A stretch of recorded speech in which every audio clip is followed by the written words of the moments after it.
안녕하세요. 코카의 행복한 주식 투자입니다. 이번 시간은 코카의 관심 종목인 한국조선해양에 대한 종목 심화 리뷰 영상입니다.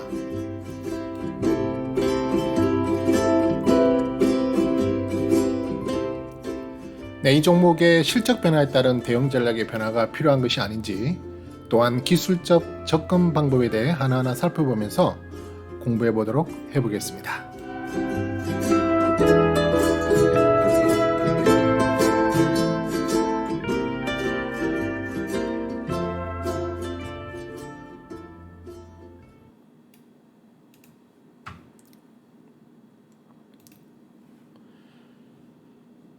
네, 한국조선해양에 대해서 조금 심화 리뷰 해보시면서 필요한 부분 공부하시면 좋겠습니다. 우선 리포트 변동 사항이 없는지 한번 점검해 보겠는데요. 컨센서스는 그동안 여러 차례 발표가 됐거든요. 리포트가 발표가 됐는데 보시는 바와 같이 제일 최근에는 5월 17일 날 리포트 발표됐고요. 주로 수주 소식이 계속 많이 있습니다. 수주 소식들이 계속 나오고 있기 때문에 근본적으로 이 회사의 실적에 좋은 영향을 줄 것이다라는 그런 수주 이야기가 계속 나오고 있는 그런 상태입니다. 그래서 그 나중에 이제 실적과 함께 살펴보도록 하겠습니다. 우선 실적 변경 사항부터 한번 점검을 해보시면요, 제가 관리하는 보트 통해서 한번 실적 점검을 해보도록 하겠습니다. 네, 최근에 이제 올해 2021년의 1분기 실적에 대한 내용이 발표가 됐죠. 그래서 컨센서스 대비 좀 좋은 모습들을 보였습니다. 1분기 실적을 보시면은 지금 영업이익은 675억, 그 다음에 EPS는 632원, 그 다음에 그 매출액은 3조 6,815억인데요. 매출만 조금 컨센서스 대비 떨어졌지만 그래도 떨어진 폭도 워낙 적기 때문에 어닝 뭐 쇼크 수준은 아니고요. 대신에 영업이익과 EPS가 원래 예상했던 컨센서스 대비 상당히 좋은 실적 서프라이즈가 나온 정도의 수준이다, 이렇게 볼 수 있겠습니다. 그럼에도 불구하고 지금 조선 업황이 돌았음에도 불구하고 올해 2021년 1분기 실적은 전년도 대비 약 44%가 오히려 줄어든 그런 모습이죠. 계속해서 줄어드는데 그 줄어든 폭이 이제 작년 4분기 거의 1119% 정도까지 줄어들었던 부분을 지금 마이너스 44%로 돌려 세웠으니까 어떻게 보면 상당히 많이 실적이 개선되는 그런 점을 확인할 수 있다. 작년 동기를 보시면은 작년 동기만 하더라도 1분기 영업이익이 1217억까지 났었거든요. 그리고 EPS 같은 경우도 1915원, 그죠? 그 다음에 매출 같은 경우도 3조 9천억 정도가 나타났었는데 지금 이렇게 돌렸다고 또 어닝 서프라이즈라고 좋아 보이긴 하지만 그럼에도 여전히 작년에 비해서는 오히려 안 좋은 그런 실적을 가지고 있다. 하지만 중요한 것은 추세죠. 작년에 4분기에 그 실적을 많이 적자 봤던 부분이 올해는 지금 흑자로 전환을 했다는 부분, 그 자체만 가지고도 상당히 높게 평가를 해볼 부분이다. 그렇게 이야기를 할 수가 있겠습니다. 그래서 기본적으로 1분기 실적 발표에 이어서 이제 리포터들이 다 좋게 계속 나오고 있고요. 아까도 잠깐 말씀드렸지만 컨센서스 상에 계속 수주 이야기, 특히 LPG선 수주 소식이 계속 보이고 있기 때문에 그런 것들이 향후 한국조선해양의 전반적인 실적에 도움이 될 것인 건 뭐 뻔한 일이잖아요. 그렇게 놓고 봤을 때 이제 연간에 대한 실적 부분이 이제 조정이 좀 되는데요. 지금 보시는 바와 같이 제가 이렇게 컬러를 분홍색으로 이렇게 표시를 해뒀죠. 분홍색으로 표시해둔 것은 점점 실적 전망이 좋아지고 있다. 다만 하나 매출액만 조금 생각보다는 지난 실적 컨센서스 대비는 조금 줄었던 부분이 이렇게 포착이 되긴 하는데요. 그럼에도 전반적인 종합적 평가로는 올해는 전년 대비 약 한 200%의 성장이 예상되고요. 내년에는 70%, 내후년에는 40%. 물론 그 성장 속도는 조금 이제 줄어들겠지만 특히 올해 성장률이 높은 이유는 작년에 거의 적자 수준의 역성장을 보였기 때문에 그에 따른 기저효과가 반영되는 부분이 있다고 볼 수 있겠죠. 그래서 올해 특별히 200%, 그리고 실질적인 증가폭도 14% 정도의 실질적인 이익 성장이 있을 것으로 예상하고 있기 때문에 기본적으로 올해는 상당히 좋은 퍼포먼스를 보일 수 있는 종목이다. 네, 이렇게 볼 수 있겠죠. 그리고 현재도 지금 이제 2분기가 거의 끝나가는 무렵이 이제 곧 다가올 텐데요. 이제 5월이 지나고 6월까지가 2분기니까 2분기 정도까지는 이미 좋은 실적 퍼포먼스에 대비한 주가의 반영이 잘 되어지고 있다. 이렇게 볼 수 있겠습니다. 자, 지금 가치평가 기준으로 봤을 때는 올해는 0.5, 그죠? 0.5고 내년에는 0.57, 그 다음에 내후년에는 0.67 정도로 지금 계산이 되어져 나오는데, 이 가치평가라고 하는 것은 저는 이제 어떻게 평가를 하냐면은 0.5, 그 다음에 1 이렇게 중요한 수치를 보는데요. 지금 이 주가가 이 회사의 실적을 비교했을 때, 그러니까 주로 이제 여기 이 가치평가는 주로 PR을 기준으로 이 종목을 평가를 내리는데요. 1이 적정 주가라고 보고요. 1보다 낮으면 주가가 실적 대비 조금 저평가되어 있다. 그리고 1보다 높으면은 고평가되어 있다고 보는데요. 특히 0.5라고 하는 이 단위 밑으로 떨어지는 경우에는 좀 심하게 저평가되어 있다. 네, 그렇게 보기 때문에 특별히 0.5 밑의 수치에서는 정말 싸다라는 인식을 가지셔도 상관없겠다. 그래서 현재 물론 정확한 건 아직 이제 3분기, 4분기 다 지나가 봐야 알겠지만 현재로서는 0.50이기 때문에 지금의 주가도 어떻게 보면은 저평가적인 국면에 있다. 이렇게 볼 수 있겠습니다. 물론 이제 내년으로 갈수록 조금씩 그게 회복이 되고 적정 주가에 가까워지는 부분이 있긴 하지만 기본적으로 올해까지는 여전히 저평가 국면으로 볼 수 있기 때문에 지금 주식을 산다 하더라도 그렇게 비싼 편은 아니다 라는 평가를 PR만 놓고 봤을 때는 내릴 수 있습니다. 근데 이제 가치 평가, 적정 주가를 계산하는 게 PER만 가지고 하는 것이 아니라 저는 다양한 여러 가지 방법을 통해서 하는 거기 때문에 PER로 하는 것은 아주 간단한 가치 평가를 이렇게 볼 수 있는 그런 방법인데요. 지금 0.5니까 나쁘지 않다. 네, 적정 주가보다는 낮게 있으니까 지금 주식을 산다 하더라도 쌀 수 있다. 이렇게 대략적으로 생각을 할 수 있는 부분이 있다. 보시면 되겠고요.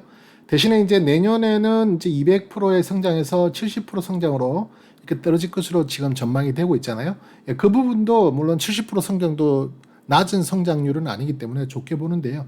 대신에 실질적인 영업이익이나 EPS 매출액의 증가분이 2021년을 대비해서는 마이너스 20% 정도 될 거기 때문에 저는 이걸 마이너스 10%까지는 괜찮다고 제가 말씀을 드렸죠. 근데 마이너스 20%까지 떨어지게 된다면 조금 실적의 성장이 생각보다 둔화된다. 실적 성장 분명히 해요. 하는데 그 가파리 기울기가 조금 줄어든다. 그 부분에 대한 부분은 조금 고려를 하시면서 접근해야 된다라고 말씀을 드릴 수 있겠습니다. 자, 다음 거는 뭐냐면요. 그래서 이제 그러한 것을 바탕으로 했을 때 이제 그래프화한 거고요. 이 수치를 그래프화해야 전반적으로 눈에 잘 들어오죠. 지금 여기 있는 주가, 영업이익, EPS 매출액 표시가 다 되어 있는데 기본적으로 영업이익과 EPS 매출액은 우상향을 계속 2023년에 보여줄 것으로 예상을 하고 있고요. 대신에 이제 주가는 거기에 따라 맞춰서 이제 쭉 같이 연동을 하고 가는 것이 일반적이죠. 그래서 잘 추이를 관찰해 보면 좋을 것 같고요. 그런 내용을 바탕으로 지금 적정 주가를 계산을 해봤는데요. 우선 적정 주가 전에 우리가 볼 것은 뭐냐면 외인들과 기관들의 평균 단가를 확인해 보면 물론 이건 5월 18일 데이터인데요.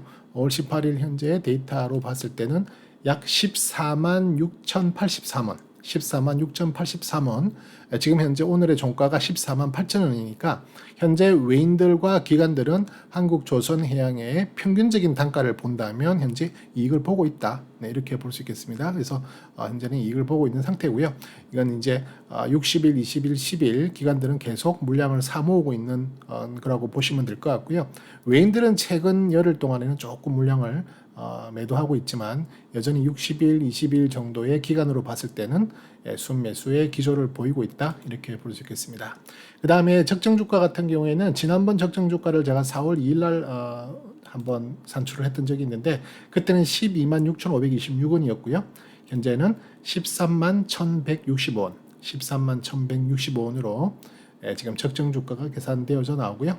적정주가도 제가 상단과 하단을 같이 계산을 하게 되는데요. 상단 고점 밴드는 14만 4,260원, 저점 밴드는 86,764원으로 계산이 되어져 나오는데요. 이건 이렇게 하면 잘 눈에 안 들어오실 거고, 이건 제가 차트로 보시면서 설명을 드리겠습니다.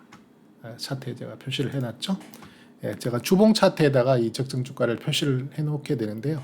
지금 보시는 차트는 주봉 차트인데 여기에 초록색 선으로 되어 있는 거 있죠. 지금 13,165원. 여기가 2021년 올해의 적정 주가입니다. 그리고 위에 빨간색 되어 있는 144,265원 빨간색 선, 이것이 적정 주가의 상단 밴드고, 밑에 있는 파란색인 86,764원, 이게 적정 주가의 하단 밴드다. 그렇다면 기본적인 상식적인 생각의 접근으로서는 이 2021년 올해는 이 하단의 저점 하단 밴드와 고점 상단 밴드 그리고 적정 주가를 기준으로 주가가 등락을 반복하는 것이 좀 정상적으로 볼 수 있는 부분이다. 주가가 많이 상승하고 과열권으로 들어가서 적정 주가 상단 부분까지도 갈 수 있지만, 적정 주가 상단 부분을 벗어난 경우, 예를 들어서 4월 말부터 지금, 그죠? 4월 마지막 다섯째 주부터는 적정 주가 상단을 벗어난 모습을 보였죠. 그리고 한 주, 두 주, 세 주, 네 주, 뭐 거의 다섯째 주 동안, 거의 한 달 동안 이 상단 위로 가 있는, 쉽게 말해서 적정 주가의 상단을 통과했기 때문에 조금 이해할 수 없는, 뭐 우리가 흔히 말해서 이걸 그냥 거품이라고도 표현을 할 수 있겠죠. 좀 거품이 낀 게 아닌가 하는 그런 우려를 좀 가질 수 있는 구간이긴 해요. 그죠? 무엇을 기준으로 봤을 때? 올해 2021년의 실적 전망을 기준으로 했을 때. 그래서 2021년은 이미 적정 주가 상단도 돌파해버렸기 때문에 이미 충분히 아웃퍼포먼스를 한 겁니다. 그래서 한국조선해양을 지금 아까 제가 PER을 기준으로 했을 때는 여전히 0.5기 때문에 적정 주가 가치 평가를 했을 때는 아직도 좀 저평가로 볼 수 있겠다, 이렇게 볼 수 있는데요. 이게 바로 어떻게 보면 적정 주가 또는 가치 평가를 하는 기준이 어떤 식으로 계산하느냐에 따라서 접근 방식이 달라질 수도 있다는 겁니다. 그래서 지금 현재는 하나는 아니야, 아직은 괜찮아, 아직은 그렇게 심하게 거품이 낀 상황이 아니야 라고 볼 수 있는 계산법이고, 또 다른 하나는 아니야, 지금 충분히 144,265원에 넘어가면 이 적정 주가, 지금 이제 주가는 너무 고평가된 부분이 있다고 봐야 돼, 거품이야 라고 지금 신호를 보내잖아요. 그러니까 두 개의 theory가, 그러니까 두 개의 그 전략, 그러니까 그 평가 방법이 다른 그 결과치를 내보내고 있어요. 하나는 여전히 괜찮아, 여전히 저평가야, 하나는 아니야, 고평가야 하는 정도 수준으로, 전통적인 방식의 두 가지의 적정주가 산출법임에도 불구하고 이렇게 다른 모양새를 보이고 있다. 저는 물론 PER을 기준으로 한 것은 그냥 좀 참고적인 내용으로 많이 사용을 하고요. 0.5라고 나왔던 건 주로 참고적인 거라고 나오고, 저는 오히려 이 적정 주가, 나머지 PER이 아니라 EPS라든지 PBR이라든지 뭐 그런 것들을 이용한 적정주가 계산법이 또 있거든요. 그 계산법에 의해서 나온 적정주가 사실 저는 조금 더 신뢰성을 가지고 보고 있습니다. 왜냐하면 좀 더 많은 여러 가지의 요소가 포함이 되는 거고, 아까 간단하게 했던 그 가치평가 기준은 간단하게 PER만 가지고 이용하는 거기 때문에 PER이 조금 왜곡되어 있는 상황까지로 생각해 본다면 이게 잘못될 수 있는 확률은 훨씬 더 높습니다. 그래서 두 가지가 다 만약에 저평가라 그러면 더 믿음을 크게 가질 수 있고, 두 가지가 다 고평가라고 이야기한다면 또 그 또한 믿음을 크게 가질 수 있겠지만, 하나는 저평가고 하나는 고평가라고 이야기할 때는 저는 주로 이 적정 주가를 이용한 어프로치를 더 믿는 편입니다. 그래서 일단은 지금 제가 말씀드리고자 하는 건 뭐냐면, 한국조선해양이 앞으로 주가가 더 이상 올라가는 것이 말도 안 된다는 이야기를 하는 것은 아닙니다. 하지만 2021년 실적을 가지고 봤을 때는 분명히 지금 어느 정도 심하게 올라가 있다라는 부분, 14만 4천 원 밑으로 떨어진다면 모르겠지만 지금 14만 8천 원이거든요. 13만 1천 원 부근에서 만약 이 가격이 놀고 있다면 적정한 위치다라고 볼 수 있겠지만, 지금은 그보다도 훨씬 높은, 심지어는 16만 3천 원, 16만 3,500원까지 올라갔었거든요. 고점 찍었을 때는. 그런 부분이기 때문에 그 이상 올라간 부분에 대해서는 다시 적정 주가 단의 그 레벨 단으로 회귀하려고 하는 것이 맞지 않을까. 조금 조정세를 보이는 것이 전혀 이상하지 않다. 고점 대비 지금 제법 떨어졌잖아요, 그죠? 그럼에도 저는 전혀 이상하지 않다. 어떻게 보면 정상적인 방향으로 흘러가고 있다, 이렇게 평가를 하고 싶습니다. 대신에 이제 우리가 지금 현재 5월 달인데요. 6월, 7월, 8월 이렇게 3분기 정도가 다가오면은 그때는 서서히 2021년에 대한 실적을 보는 것보다도 2022년에 대한 실적 전망을 이용한 적정 주가를 가지고 이제 접근을 해야 되는 이제 상황이 오는 거거든요. 2022년의 실적 전망을 통한 예상한 적정 주가를 보면은요, 지금 적정 주가는 18만 7,996원. 그러니까 고점은, 그러니까 상단은 20만 6천 원 정도, 그 다음에 저점은 12만 4천 원 정도거든요. 자, 그걸 차트로 제가 이미 표시를 해뒀는데요. 여기 보시면 빨간색으로 되어 있는 20만 6천 원 정도 부분이 2022년의 적정 주가 상단 밴드입니다. 그리고 그 밑에 보이는 초록색, 여기 지금 바로 넘어가 버리는데, 초록색은 이제 2022년의 적정 주가 부분이죠. 금액적으로는 18만 7천 원, 18만 8천 원 정도 부분이거든요. 그래서 지금도 2022년을 향해서 가는 거잖아요, 우리가. 2021년으로 세상이 총괄하는 게 아니라 2021년이 끝나고 나면 2022년이 오고 2022년의 실적이 또 실적을 바탕으로 한 적정 주가가 지금보다 분명히 더 높아진 건 사실이기 때문에 앞으로 계속 상승의 여력은 충분히 있다. 하지만 2021년 올해만 놓고 봤을 때는 조금 고평가적인 부분이 있기 때문에 여기에서 신규 접근하는 거에 문제가 되진 않아요. 내가 지금 신규 접근해서 2023년, 2024년까지 중장기적으로 끌고 가실 거라는 입장이라면 물론 적정 주가에 대한 내용이 계속 변하기 때문에 실적 전망에 따라 변하기 때문에 계속 모니터링을 해야 되겠지만 지금 현재 입장에서는 2022년, 2023년, 4년 가면 갈수록 적정 주가 가격이 올라가는 게 확인이 되어지고 있기 때문에 지금 사도 문제는 아닙니다. 중장기적으로 봤을 때. 하지만 저는 아시다시피 중장기적 접근만 가는 것이 아니고, 그죠? 저는 추세 추종을 하는 그런 전략으로 가는 사람이기 때문에 지금 위치에서 산다는 것은 조금 가격적인 접근에서는 가격 요소를 적용했을 때는 지금이 조금 고점에 대한 부분이 될 수 있다. 한국 조선해양은 저는 지금 물량을 보유하고 있습니다. 물량을 보유하고 있고 더 이상 추매를 하고 있지 않아요. 왜냐하면 지금 이제 약간 고점 부분에 있기 때문에 조금 상황을 지켜보는 것뿐입니다. 나중에 제가 이제 일봉 차트를 가지고 현재 레벨단을 한번 가지고 이야기를 한번 더 해야겠지만 기술적으로도 지금 살 수 있는 부분이 아니라는 걸로 말을 하고 있기 때문에 제가 더 이상 추매를 안 하고 얼마 전에 일부 익절을 했죠. 일부를 익절했지만 여전히 한국조선해양은 가지고 있고요.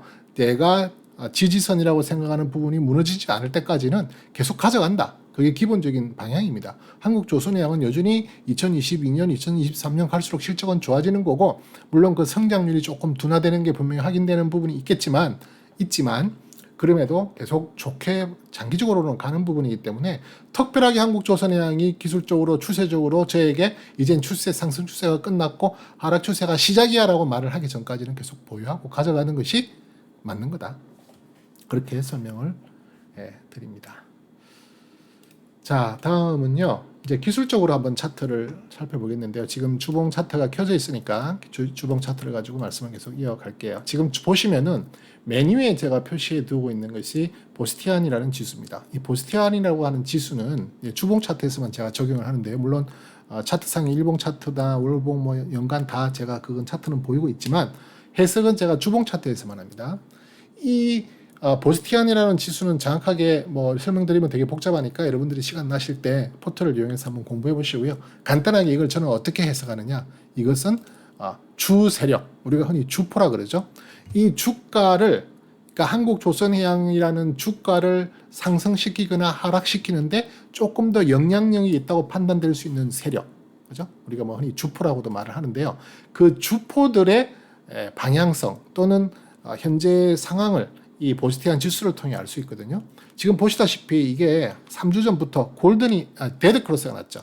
데드크로스가 지금 여기 있는 고점 음봉을 중심으로 데드크로스가 나기 시작했습니다. 이 말은 이때부터 주포들은 어느 정도 빠져나가는 게 포착이 되어진다.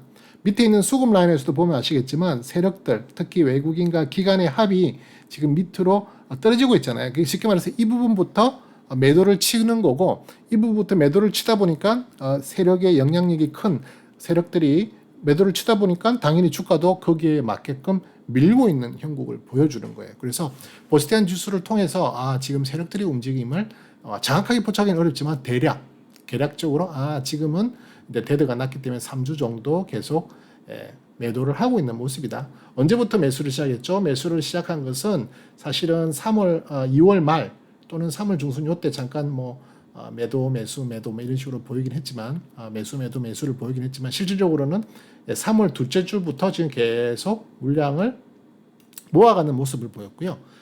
또 물량을 모아간다는 말은 물량을 샀다는 말, 물량을 산다. 얘네들이 특징적으로 물량을 살 때는 어떻게 하죠?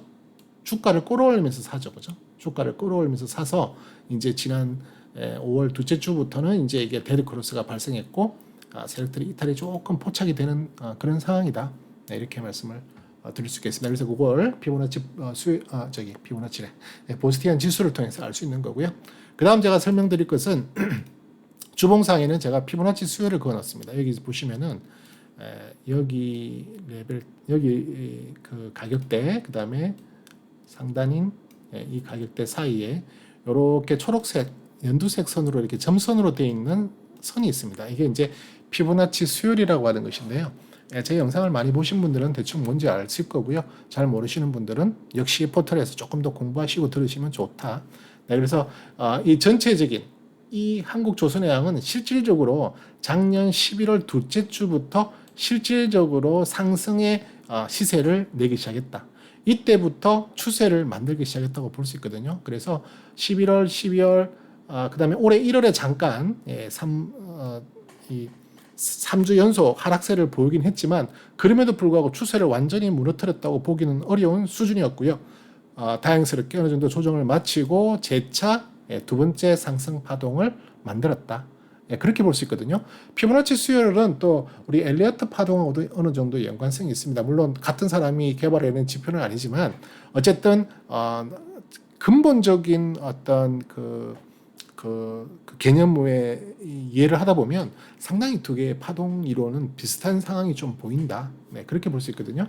그래서 일단은 여기서부터 우리가 1파로 엘리어트 파동으로 봤을 때는 1파, 2파, 지금 3파가 가는 거죠. 1파, 2파, 3파의 모습을 보이고 있고 아직 상승이 끝나지 않을 수 있다고 보는 이유는 바로 4파 조정, 5파 상승이 한 번 정도 남아 있는 것으로 보입니다.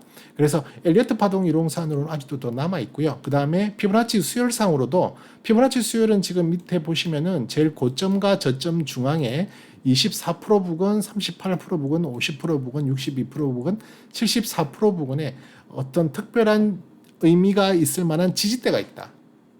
그게 피보나치 이론의 핵심입니다. 그래서 지금 그 중에서도 특히 중요한 라인은 38%대, 38%대와 50%대, 이 가격대와 이 가격대, 그리고 62%대.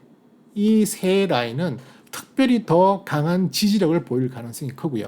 그렇지 않아도 24%대, 그 다음에 74%는 보통 피보나치 이론에 잘 포함이 안 되는데 이건 제가 24%와 얼추 비슷한 대칭의 선에 위치에 제가 선을 하나 더 그은 겁니다. 왜냐하면 제가 이렇게 확인을 해보니까 이 74% 선에서도 적지 않은 지지의 그 모습들이 발견되는 경우가 많더라고요. 그래서 제가 74%도 사용을 하는데 특히 그 중에서 중요한 것은 가운데 세 개 있는 38%, 50%, 38%, 50%, 62% 선. 이 선의 지지력은 좀 강하다. 그래서 혹시 한국조선해양이 계속해서 조정을 받는다 하더라도 이 1차적으로는 24%대에서 한번 지지를 받는 모습을 보일 거고 그 지지선이 무너지고 난다면 좀 더 강한 38%대의 지지를 보일 가능성이 높다. 지금 어떻게 보면 하나의 예처럼 볼 수도 있겠는데요. 지금 한국조선해양이 쭉 조정세를 한 3주 동안 보이고 있단 말이에요. 정확하게는 이제 좀 강한 조정세는 2주째 보이고 있고 이번 이제 3주째인데요. 거기가 14,320원, 약 24%에 해당하는 지지선이 있는데 피보나치 지지선인데 지금 어느 정도 지지를 받으려는 모습을 보이고 있죠. 오늘 주봉상으로도 양봉으로 시작을 했습니다. 오늘 장이 안 좋았음에도 불구하고 한국조선해양 같은 경우에는 지지를 받는 모습을 보인다. 그게 이 피보나치에 선이 있기 때문에 반드시 그렇다는 게 아니라 확률적으로 이 선에서는 지지력에 대한 부분이 통계적으로 많이 잡히더라. 그래서 좀 그 부분을 의미 있는 선으로 보고 전략을 또는 대응을 해도 된다 하는 것이 바로 이 피보나치 이론입니다. 피보나치 수열입니다. 그래서 이 피보나치 수열도 제가 주봉 차트에 그어 놓고 사용을 하는데 일봉으로 보면은 좀 너무 자주 또 너무 복잡하게 보이기도 하고 해서 조금 여유 있게 주봉 차트에서 제가 이 피보나치 수열을 사용합니다. 그건 뭐 개인적 취향이니까요. 여러분들은 나는 일봉에서도 볼래 한다면 피보나치 수열을 한번 그어 놓고 또 그 부분에 대한 대략적인 반응을 확인해 가시면서 전략을 세우시면 좋겠다. 그래서 그렇게 말씀드리고요. 그 밑에 있는 내용은 뭐냐면은 이제 수급 또 거래 대금에 대한 내용입니다. 거래 대금은 저는 보통 거래량을 사용하지 않고 거래 대금으로 사용합니다. 거래 대금과 거래량의 차이는 거의 없어요. 거의 없지만 저는 이제 가격이 올라가는 것은 같은 거래량이라도 실질적으로 거래 대금은 더 커지잖아요. 그래서 그게 반영이 안 되는 게 조금 그렇다 해서 저는 이제 거래 대금을 사용하는 거예요. 실질적으로 돈이 얼마나 왔다 갔다 하는 그게 더 중요하니까요. 거래량이라고 하는 것은 실질적으로 추수가 왔다 갔다 하는 거긴 한데 금액이 쌀 때는 거래량이 당연히 금액이 쌀 때의 거래대금과 금액이 비쌀 때의 거래대금은 다르기 때문에 저는 거래량보다는 거래대금으로 거래량을 관리합니다. 그래서 그냥 통상적으로 제가 이걸 거래량으로도 표현을 해요. 그래서 지금 위에 있는 것은 수급 라인이고 밑에 있는 거래대금인데요. 위에 수급 라인을 보시면은 최근 4월 달부터는 주 세력들, 여기서 주 세력들이라고 말하는 것은 외인들과 기관의 합입니다. 외인이 샀는지 기관이 샀는지는 모르겠어요. 하지만 외인과 기관들 두 개를 합쳤을 때를 말합니다. 그 둘을 주 세력으로 보고 나머지 한 세력을 개인이라고 보는 거죠. 그러니까 개인 대 주 세력. 그러니까 개인 대 기관 외국인. 이렇게 지금 제가 양분을 한 거예요. 보통 우리가 수급 주체는 외인, 기관, 개인 이렇게 3대 주체로 나눠서 보기는 하지만 저는 그냥 개인 대 나머지 이렇게 보는 거거든요. 그래서 그렇게 놓고 봤을 때는 지금 수급적인 차원에서는 어느 정도 팔고 나가는 모습이 보이죠. 그죠? 어느 정도 팔고 나가는 모습도 보이고. 아까도 설명했지만 피보나치즈는 3주 전부터 어느 정도 파는 세력들의 좀 강한 이탈이 포착되는 부분도 있어요. 그거는 이제 밑에 있는 거래대금과 또 연관이 있는 거예요. 이 피보나치 라인이. 거래대금이 또 많이 터졌다는 말은 그만큼 같은 물량을 나가더라도 조금 더 많이 나갈 수 있기 때문에 이렇게 피보나치가 아니라 보스틴 지수에 그게 조금 더 반응이 잘 된다. 이렇게 볼 수 있겠거든요. 그래서 어쨌든 중요한 것은 가격이 어느 정도 고점을 찍은 듯한 모습도 약간 포착이 되는 부분도 있는 거고 또 수급도 그걸 방증을 하고 있죠. 그죠? 그 대신에 이제 지난주가 조금 그 거래량이 확 줄었어요. 거래대금이 줄었고 아직은 뭐 오늘은 월요일이기 때문에 이 주봉에서 볼 수 있는 거래대금은 의미가 없죠. 앞으로 화수 목금 4일이 더 남았기 때문에 그런 의미인데 어쨌든 지난주에 거래대금이 좀 줄은 건 그나마 다행이고요. 그 줄었기 때문에 오늘 약간 반등에 강한 되돌림도 연출을 하지 않았나 그렇게도 볼 수 있거든요. 어쨌든 주가가 이렇게 떨어질 때 이 거래대금이 강하게 붙는 것은 좋은 모습은 아닙니다. 좋은 모습은 아니기 때문에 그걸 좀 경계를 해야 된다. 그렇게 볼 수 있겠고요. 자, 이제 일봉 차트를 통해서 기술적 분석을 계속 이어나가 보도록 하겠습니다. 자, 일본 차트는 뭐 이건 이제 제가 평일날 평상시에 종목 리뷰하면서 항상 말씀드리는 거죠. 우선은 현재 레벨단을 볼 수 있죠. 그죠? 레벨단은 이렇게 형성이 되어 있고요. 중간값이 149,000원. 지금 149,000원 중간값보다도 더 밑으로 떨어져 있습니다. 사실은 레벨단에서 중간값이라고 하는 게 상당히 중요합니다. 저는 지금 3단으로 나눠 사용하고 있잖아요. 그죠? 3단으로 나눠 사용하고 있는데 어떤 분들은 이걸 4단으로 나눠 사용하시는 분들도 있어요. 4단으로 나눠 사용하시는 분은 25%, 50%, 75%, 100% 이렇게 나눠지잖아요. 거기에 어떤 라인이 있냐면은 중간 두 번째 라인 부분에서는 50이라는 게 나온단 말이죠. 50이라는 게 나오기 때문에 그 50이 자연스럽게 계산이 되어지는데 이 3단계로 나누다 보면은 이게 중간선에는 50이 따로 나오질 않아요. 그죠? 3분의 1씩 나눠진 거기 때문에 그래서 제가 계산을 해가지고 중간값을 149,000원으로 표하는데요. 주가가 하락을 하잖아요. 주가가 하락을 하는 도중에 이 중간값을 훼손하고 밑으로 떨어진다는 것은 하방의 기운이 강해질 수 있는 위험 신호입니다. 반대로 50을 잘 지키고 반등하는 모습을 자꾸만 보이려는 것은 상승의 기운을 보일 수 있는 확률이 더 높아집니다. 그래서 기본적으로 이게 언제냐면은 이게 50을 하향 돌파하고 그 다음날 회복을 못한 게 5월 20일이거든요. 그러니까 5월 20일부터는 한국조선해양의 주가는 사실은 이 레벨단에 50m로 뚫고 내려왔기 때문에 그렇게 썩 좋아 보이지 않는 약간 위험 신호. 지금부터 조금 조심하게 면밀하게 살펴봐야 돼. 라고 하는 겁니다. 그래서 저는 이제 그날 일부 익절을 했거든요. 왜냐면은 하방으로 떨어질 수 있는 확률이 많기 때문에 익절했다가 다시 더 떨어지고 이 레벨단 하단에서 지지를 받는 것이 확인하고 다시 상승할 때 다시 물량을 놓으면 되니까. 그죠? 그래서 이미 어느 정도 이때 팔아도 저는 이익이거든요. 왜냐면 저는 그 전에 레벨단에서부터 모았던 물량을 조금 정리한 거지 많이 정리한 것도 아닙니다. 예. 그래서 아직도 물량을 갖고 있는 수준인데요. 어쨌든 현재 이 위치적으로는 떨어지는 기운이 더 강한 건 사실이에요.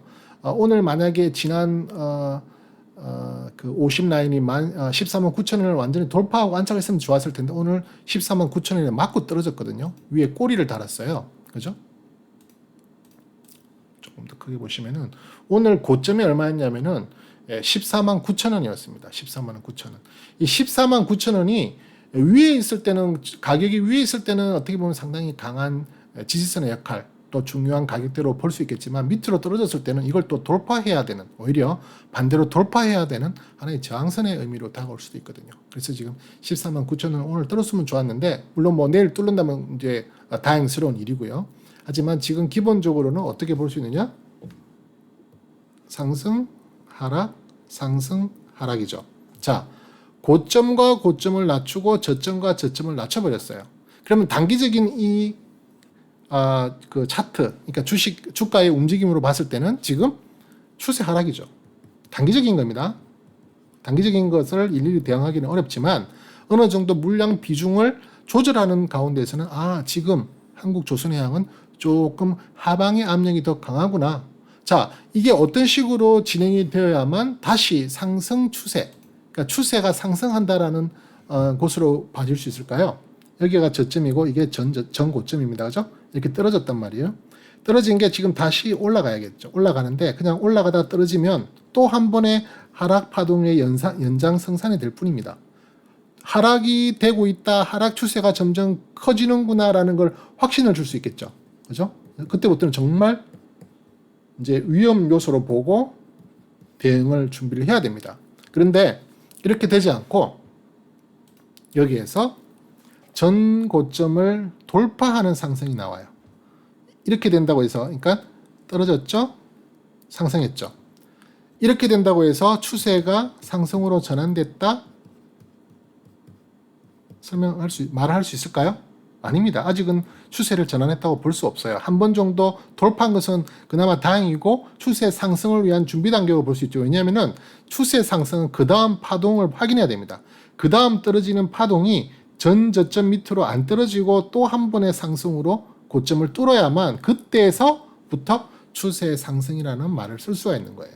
그전에는 추세 상승을 위한 한 번의 도움 닫기다 이렇게 볼 수도 있겠지만 그렇다고 해서 이게 추세 상승이다라고 단정을 못 지어요. 왜냐하면 이게 올라갔다가 더 밀려버리면 오히려 더 아픕니다.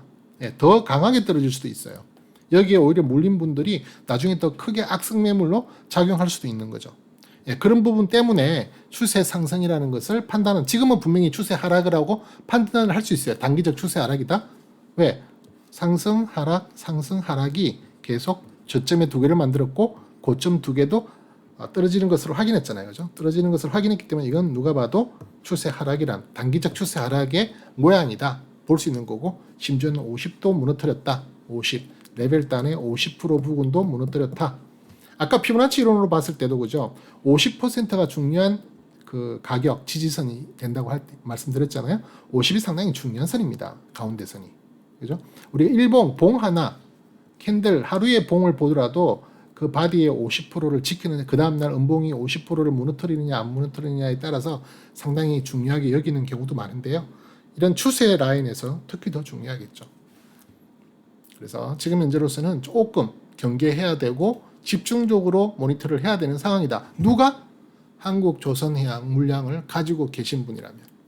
물량이 없는 분이라면 지금은 접근할 수 있는 타이밍이 못 돼요. 왜 접근할 수 있는 타이밍이 못 되느냐? 그건 나중에 제가 스토캐스틱 에너지 차트를 가지고 설명을 드릴 거고요. 다시 일간 차트에서 오늘은 심화 리뷰니까 제가 하나하나 좀 다 짚어드리는 겁니다.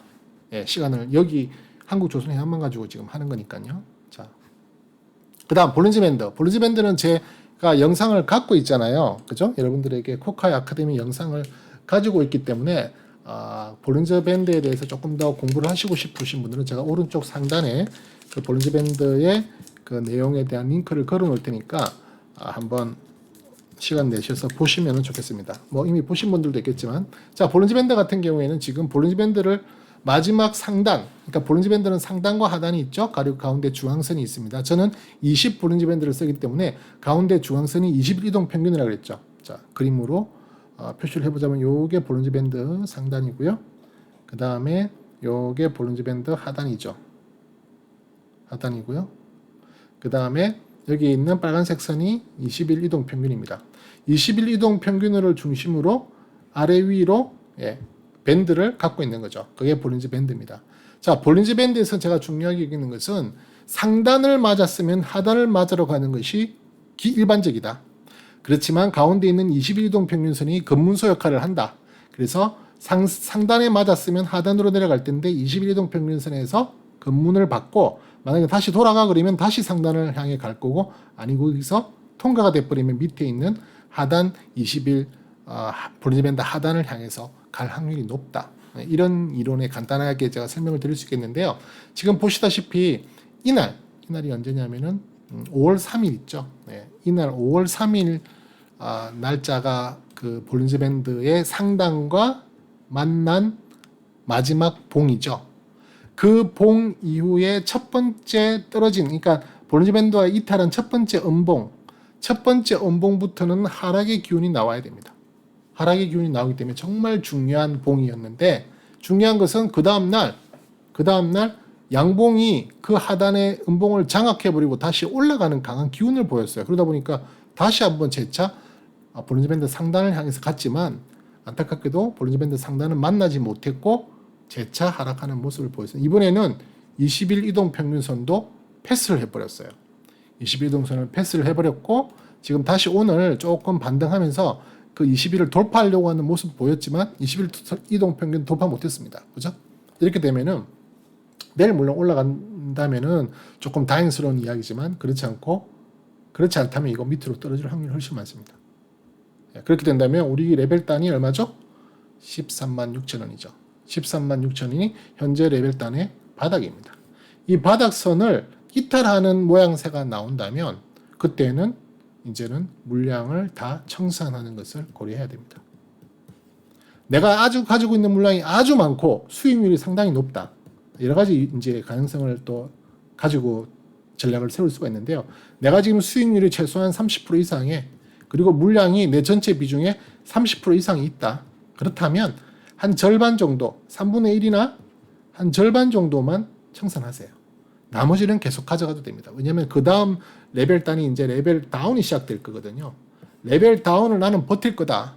레벨 다운을 버틸 거고, 그 다음 레벨업이 되는 것을 봐가면서, 아까 제가 주간 차트에서 잠깐 말씀드렸지만 지금 엘리어트 파동상으로 1파, 2파, 3파 정도까지만 와 있는 부분이기 때문에 4파 조정이 나오는 걸 나는 한번 참아볼 거고, 5파까지 한번 완전히 누려보고 그때 고민을 다시 하겠다라고 할 수 있거든요. 그러기 위해서는 내가 확보된 수익률이 높아야 됩니다.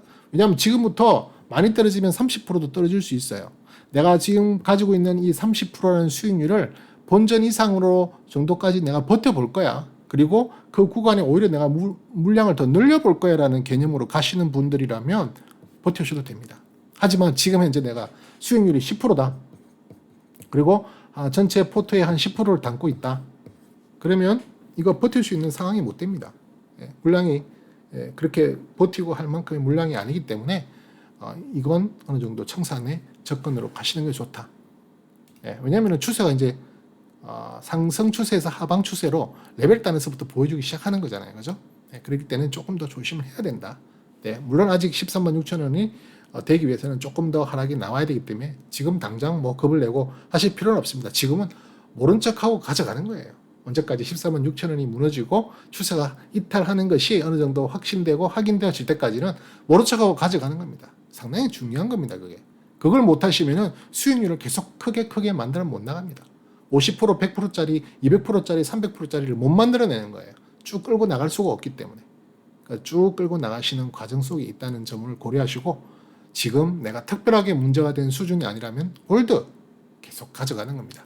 더 더 계속 상승의 추세를 생각하고 가져가는 거죠. 일목균형표 보시면은 일목균형표는 지금 그동안 주가가 많이 올랐기 때문에 일목균형표의 구름단은 여기 밑에 있죠. 예. 아까도 말씀드렸지만 우리의 레벨단 하단 정도 13,000 13만 6천 원 정도 부근에 보시면은 이제 그 밑으로 매물대가 보이잖아요. 그래서 여기 정도 오면은 어느 정도 지지를 받지 않을까라는 기대가 큽니다. 왜냐하면 60일 이동 평균선도 굴러 지나고 있고요. 그 다음에 일목균형표의 구름대도 지나고 있다. 일목균형표에 대한 부분도 제가 이제 코카 아카데미 한번 올릴 텐데 이건 너무너무 어려운 이론입니다. 일목균형표는 너무너무 어려운 이론이고 뭐 기준선, 전환선까지 이용하고 하려면은 아주 여러 가지 복잡한 내용들을 봐야 되지만 저는 일목균형표를 그 정도까지 볼 필요는 없고요. 단순하게 그냥 여기에 있는 스랭스팬 1, 스랭스팬 2 색깔이 분홍색과 하늘색으로 되어 있죠. 스랭스팬 1이 뭔지 스랭스팬 2는 뭔지는 포트레스 확인하세요. 상당히 상세하게 잘 나와 있습니다. 어쨌든 스랭스팬 1이 스랭스팬 2였기 때문에 이게 양운이라 그래요. 양운에 지금 현재 우리가 앞으로 가야 될 미래의 구간의 구름이 양운 상태에 있다는 것은 물론 뭐 지금까지 그렇게 보여왔지만 현재 한국조선해양의 주가의 움직임은 상당히 양호하게 잘 우상향하고 있다. 밑에 매물대를 깔고 가기 때문에 올라가려고 마음만 먹는다면 얼마든지 올라갈 수 있다. 왜? 매물이 별로 없어요. 매물이. 올라갈 때 자꾸만 끌려내리려는 매물이 없기 때문에 한번 탄력받고 올라가려고 세력들이 마음을만 먹으면 쉽게 올라갈 수 있는 구간입니다. 지금이. 앞으로 선행된 그 구름대가 양운이고 쉽게 말해서 계속 양의 기운으로 가고 있다는 겁니다. 그 다음 또 중요하게 봐야 될 것이 바로 여기 초록색으로 표시되어 있는 후행스팬인데요. 후행스팬은 지금 가격의 그림자입니다. 정확하게 26일 이전의 그림자입니다. 똑같아요. 지금 이게 우리가 이 캔들 차트로 되어 있고 이건 선 차트로 되어 있을 뿐이지 지금 이 차트를 선 차트로 바꾸면 이 모양은 똑같습니다. 똑같은 게 26일 이후에 이전으로 돌아가서의 그림자예요. 똑같습니다. 다른 거 하나도 없습니다. 그 그림자가 26일의 그림자가 여기에 있는 가격 캔들대를 지지를 받고 위에 있으면은 양호한 겁니다. 아까 똑같은 이야기. 쉽게 말해서 매물대가 많이 없는 거예요. 이 부분에. 그렇죠? 만약에 얘가 이거를 지지를 받고 올라갈 확률이 많습니다. 더 떨어지더라도. 자, 요게 이 정도 떨어진다면은 이게 이 정도 떨어진다는 얘기가 되고요. 그죠? 그렇게 되면 레벨단의 지지단, 매물대, 구름대, 60일 이동 평균선 기대를 걸어볼 만한 지지대는 되게 많아요. 그래서 섣불리 여기에서 물량을 자꾸만 줄이는 거 공포로 겁을 내실 필요는 없다. 다만 아까 우리가 적정주가 차원에서 봤을 때는 분명히 지금 과열권에서 좀 조정받는 구간으로 내려가는 거기 때문에 그건 충분히 이해를 해야 돼요. 마냥 올라갈 수는 없는 거예요. 주식이라는 것은. 올라가더라도 쉬었다 올라가는 그런 패턴으로 가는 게 가장 좋고 훨씬 더 오래 가지 쭉 갑자기 급등 패턴 나와버리면 급락 나옵니다. 훨씬 더 위험해요. 이게. 적정한 조정을 중간중간 넣으면서 올라가는 것이 훨씬 더 오래 가고 훨씬 더 양호하게 갈 수 있는 힘이 되는 거거든요. 그래서 지금 일목균형표도 좋은 위치로 우리를 받쳐주고 있다. 그래서 그것도 너무 걱정할 필요 없다. 그렇게 말씀을 드립니다.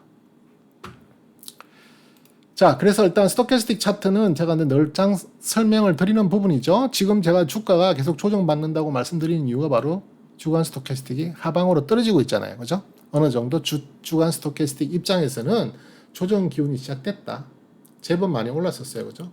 보시면은 거기 보시면 제법 많이 올랐고요. 거의 80 거의 뭐 90 가까이도 갔다가 이제 소정 먹고 떨어지는 구간이기 때문에 이 떨어지는 구간이 이제 끝나기 위해서는 일간 스토캐스틱이 강하게 상방으로 한번 틀어줘야 됩니다. 일간 스토캐스틱은 이미 적정한 수준으로 떨어졌기도 했어요. 30 밑으로 두 번 타치를 했기 때문에 물론 뭐 지난번처럼 지난번 아주 심하게 떨어졌던 저점처럼 뭐 10까지도 떨어질 수도 있을 확률이 있겠죠. 그렇게 되면 주가는 아까 말씀드렸던 그 정도 위치까지도 떨어질 확률이 많습니다. 어떻게 보면 하루 이틀 정도는 그 선도 깰 수도 있는 상황까지도 갈 수 있는 거죠. 그렇게 가고 올라가는 것이 훨씬 낫습니다. 그래야지 좀 악성 매물들, 쉽게 말해서 나 너무 후달려 나는 못 버티게 사는 사람들의 물량이 털어지는 거예요. 그런 물량들은 나중에 계속 그 사람들이 안 팔고 있다 하더라도 조금이라도 주가가 올라갈 때 아이고야 살았다면서 빨리 팔아버리거든요. 계속 매물대로 나올 겁니다. 그러니까 그런 매물대가 나오기 전에 그냥 깨끗하게 정리, 조금 더 한번 훅 때려서 밑으로 하방으로 때려서 한번 그런 매물이 정리가 되는 것도 나쁘지 않아요. 네. 그래서 지금 현재는 신규 접근할 수 있는 자리는 절대 아니다. 그죠? 신규 접근은 절대 아니고 있는 분들은 관망. 그리고 13만 6천 원 정도의 지지, 레벨단 지지를 한번 믿어보고 가져간다. 13만 6천 원에 대해서 반드시 13만 6천 원을 칼같이 지키는 의무는 없습니다. 왜냐하면 제가 주로 레벨단, 레벨 다운을 겁내는 것이지 레벨 단을 살짝 이탈하는 것을 겁내지 않습니다. 레벨 다운은 레벨 스테이 구간에서 레벨 다운은 최소한 5에서 7% 이상 하락할 때, 레벨 스테이에서 레벨 상단으로 레벨 업으로 갈 때는 7%의 상승이 나올 때를 제가 레벨 업이다, 레벨 다운이다 보는 거기 때문에 뭐 2, 3% 이 정도 떨어지는 거 이탈하는 거 가지고 겁먹을 필요는 없다. 하루 정도는 여유를 더 두고 이틀 정도는 여유를 더 두고 봐도 좋다. 벌릴 때까지 버텨보는 거죠. 쉽게 말해서. 그것도 안 된다. 그것도 무너진다. 그때는 과감하게 청산을 해야 된다는 겁니다.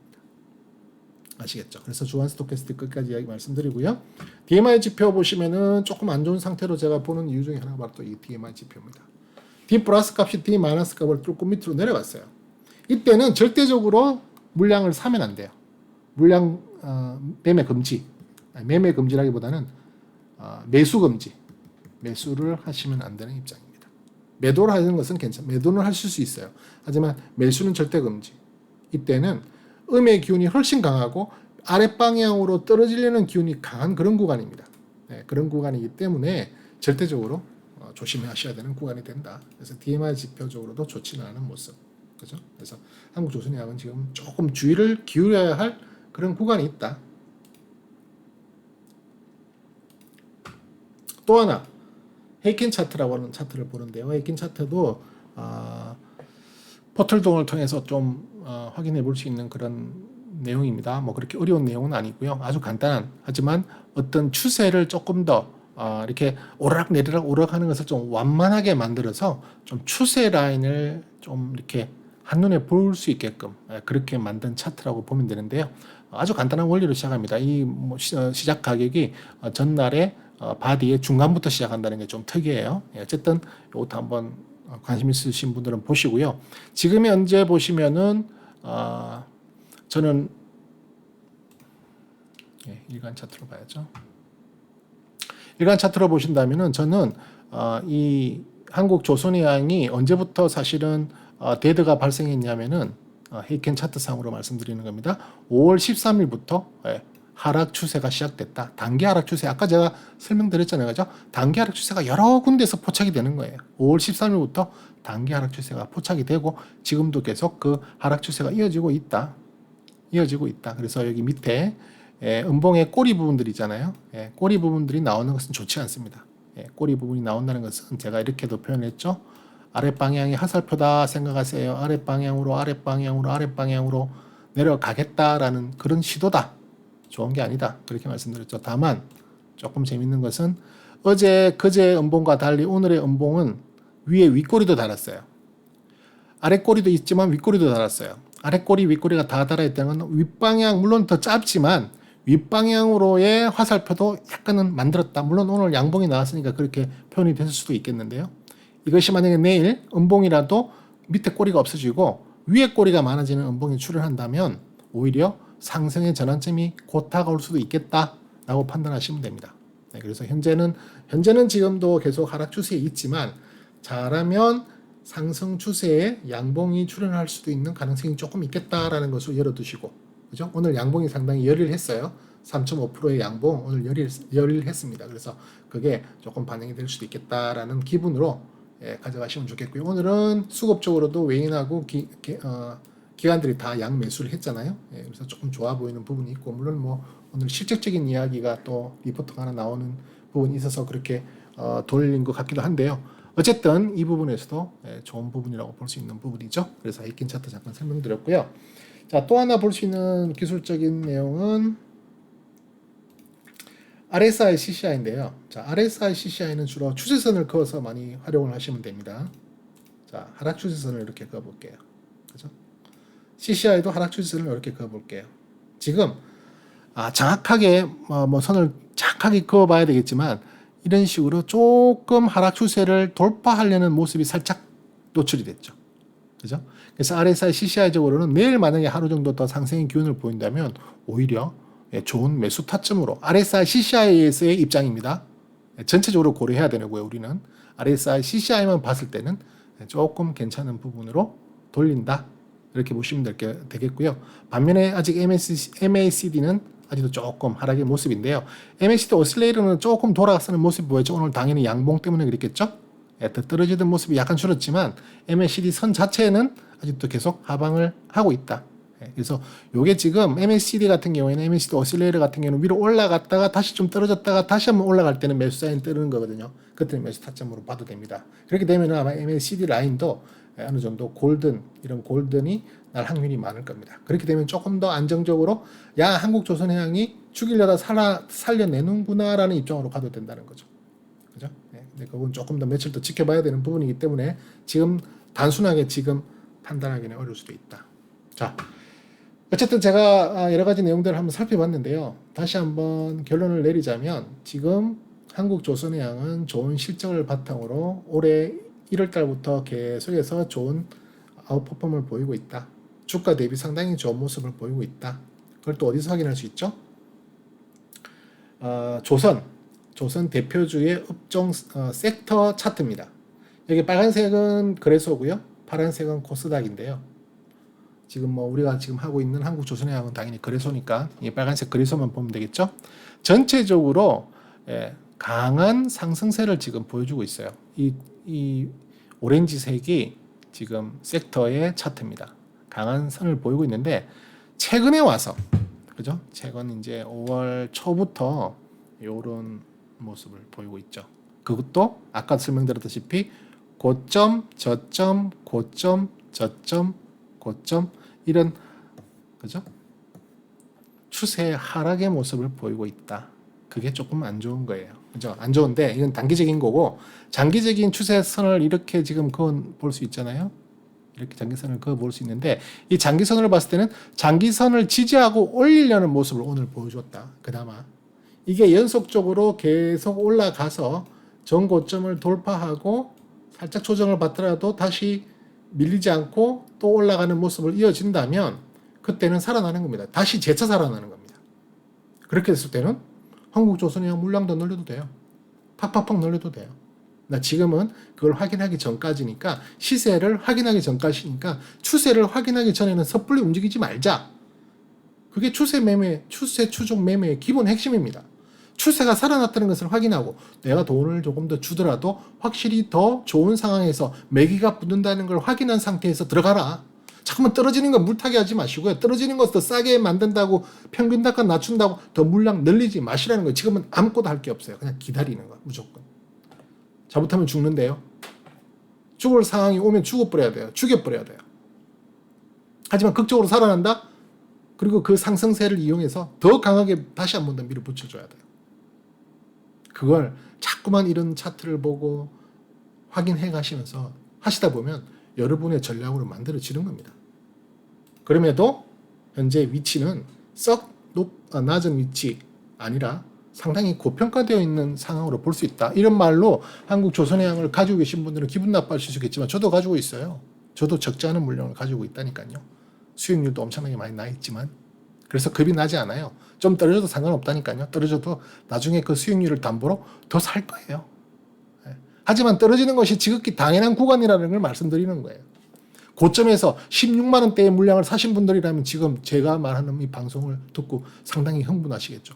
뭐 이런 놈이 다 있어. 좋다고 해도 시원찮을 판에. 안 좋은 걸 어떻게 좋다고 하냐고요. 지금은 단기적으로 안 좋은데.